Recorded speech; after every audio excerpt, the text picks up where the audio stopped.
back to World Crisis Radio. So we're talking a march on Goldman Sachs to impose a 1% Tobin tax to make the Wall Street hyenas pay, and indeed pay the cost of the depression which they've created. If there's a worry about how to finance healthcare reform, the Tobin tax is one obvious part of the mix. Again, I can't promise that it would be $20 trillion every year. But in the first year, it would probably be something in that neighborhood, perhaps more. The big thing is apply it to all derivatives, exchange-traded and over-the-counter, right? The structured notes, designer notes, whatever they have, and you will begin to turn the entire thing around.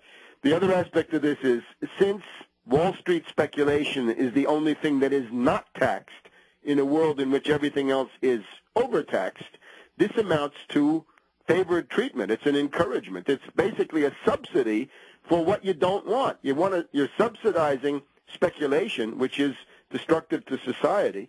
Why not turn that around? You should tax what you don't want and subsidize what you do want. And what you do want would be health care, but of course health care depends on production. You'd have to build 1,000 hospitals and train 250,000 doctors if you want to have health care over the next decade.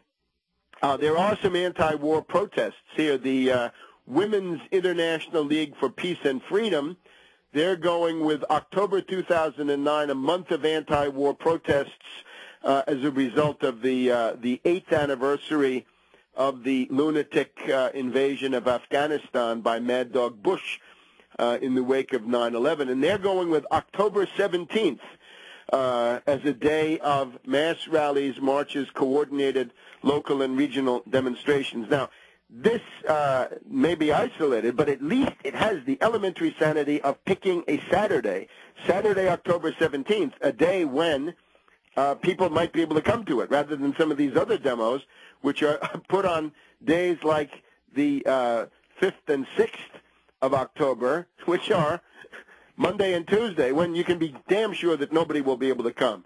So look at these Tea Party people. They had the good sense to put it on a Saturday. They wanted somebody to show up. So WILPF, Women's International League for Peace and Freedom, that's at least minimum requirements of sanity going on. And otherwise, Tuesday, October 7th, if that's correct. Sorry, they've got it wrong. It's Tuesday, October 6th. So you get the idea. Look on the Internet and figure out what's the one that you can go to. And this, of course, is specifically anti-Obama. Now, the teabag protests, the Tea Party protests here in Washington, my estimate is 75,000. The way you can do the estimate is you look at this area in front of the Capitol. You're talking the west front of the Capitol, where the inaugurations, among other things, take place. We had a 9/11 action there as part of a peace demonstration about 2 years ago. 75,000 basically fills the area up to the Grant statue and that pool of water, which is to the west of the Grant statue, west being towards the Washington Monument, towards the Lincoln Memorial, and towards Arlington, Virginia, that you can see. The Grant statue, very large, probably the largest equestrian statue of anybody in the world is there, and it looks to me like the Tea Party people got themselves out to the Grant statue and slightly beyond it, but more than 75,000, I would not say. Certainly not what Michelle Malkin puts out, this reactionary harpy, and not what the mentally unstable Glenn Beck says about this. Right? This was not 2 million. I'm sorry. I wish it were, but it was not. Fine. 75,000 is a very good result. That's quite significant. And essentially, hats off to the people who went to break the spell against Obama. But of course, don't kid yourself that you're 10 feet tall when you're not.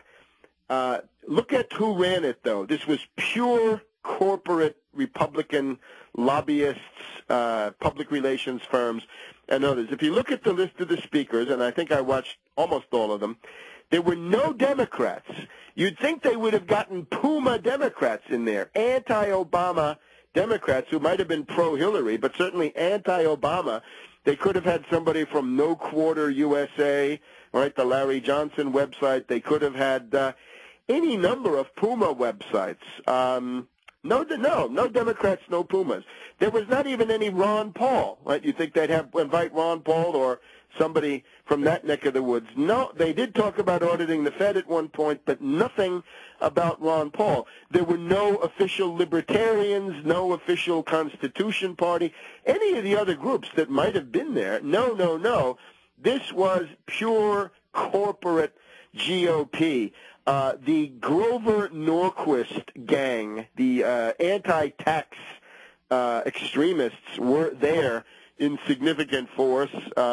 Not Grover Norquist himself, too well known maybe, but others. And largely it's this Freedom Works Foundation. So it's a foundation, Freedom Works Foundation, their foundation funded. This is a right-wing foundation, and this is Dick Armey. Remember him, the lieutenant to Newt Gingrich, 14 years ago when the Republican House extremists, the right-wing radicals, they're not conservatives, they're right-wing radicals and right-wing extremists. When they took over the House of Representatives, remember Newt Gingrich, who today says he's concerned about old people, wanted Medicare to wither on the vine, and he still does. Dick Armey, who thinks that unemployment insurance is communism, that a minimum wage is communism, food stamps are communism, Social Security is communism, Medicare and Medicaid, all communism, WIC, I'm sure, is communism. So Dick Armey, the #1 speaker, Dement of South Dakota, I would call him Dement, as in demented. Senator Demented of South Dakota was there, and Congressman Pence of Indiana. Congressman Pence, you didn't say anything about 100 nuclear reactors.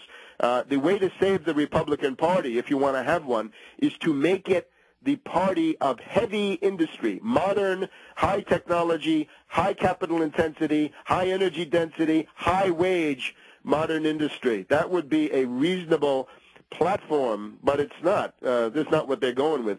They're going with, we are the party of southern sweatshops, low-wage employers, low-wage small business, which, of course, these are groups that deserve help, but you cannot remake the society as a whole according to the needs of small business, because you don't get out of the Depression without heavy industry, capital goods production, something that the Republicans once stood for when they were the party of protectionism from Lincoln indeed to Hoover. Protectionism was the great saving grace of the Republicans, whatever else they did.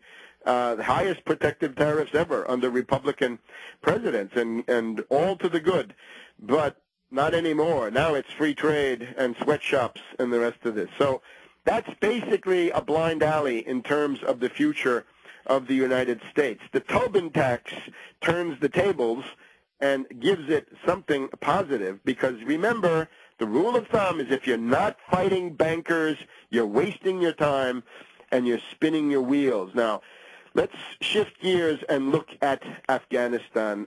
Terrible news coming in from Afghanistan. A big bomb in one of the Afghan cities has killed 6 of the Italian NATO forces, and I think that is going to start a very important dynamic on the Italian contingent, which is several thousand, that I think they're going to be out sooner rather than later. Remember, we've been looking at the British as candidates to leave, especially if Gordon Brown falls, as he's going to fall in the near future. And also the Canadians are candidates to leave for sure. Now they're joined by the Italians, and the message is all NATO, get out of Afghanistan. We'll be back in a minute.